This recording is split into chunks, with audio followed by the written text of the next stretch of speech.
Blues fans TV, Chelsea 0, Southampton 2. Alex, help me, man. I mean, you already helped me out the scoreline the first time, but help me out today.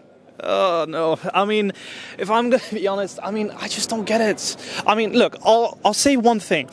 The only thing I'll criticize Lampard about is why did you play Azpilicueta knowing the fact that he was not 100% fit? He said at the press conference that Azpilicueta was not 100% fit, and he played. I think Reece James was injured. Now, I don't know about Reece James. If that's the only excuse, I understand.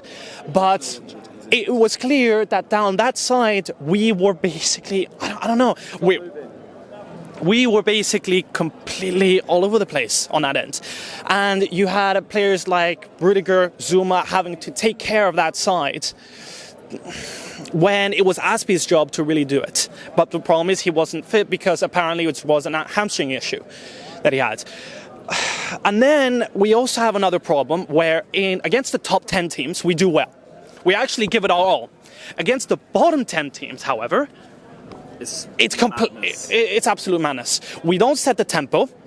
We're not clinical in the final third. We can't seem to find the final shot, and it's consistent. We've seen that against West Ham. We've seen that against Bournemouth, Southampton today.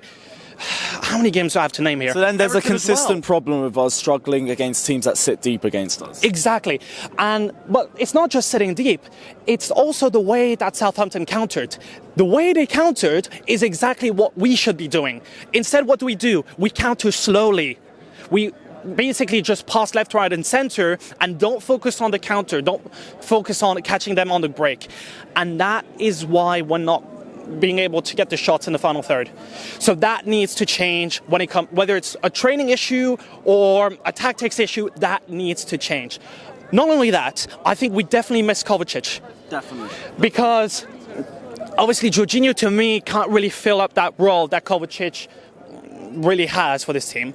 But I also think that the moment we switched formation to a 4-2-3-1, Kante was all over the place. He was thinking like a cam at times, as a CDM. He just doesn't know his role. Lampard needs to come to him and say, this is your role, you got to stick to it. You can't be all over the pitch. That just doesn't work, because otherwise you're just exposed on a side where there's even problems for Azpilicueta. Do you think this game has any implication on the Arsenal game, or do you think it's another case where it's like Tottenham away, where we go in and it's a completely different Chelsea side? As I said, against the top 10 we perform. Arsenal barely top 10. Well, they're barely top 10, but they are kind of considered that as a top 6 side, right? And then technicality. Sorry, I'm being salty. No, but true. But look, I think we will perform. We'll try to get the win. I just don't know, because we keep on having these bad results, especially at home. Away, we do well, yes. So we might have a chance, but who knows? Who knows? I mean, frankly speaking, it will be down to chance, I'd say.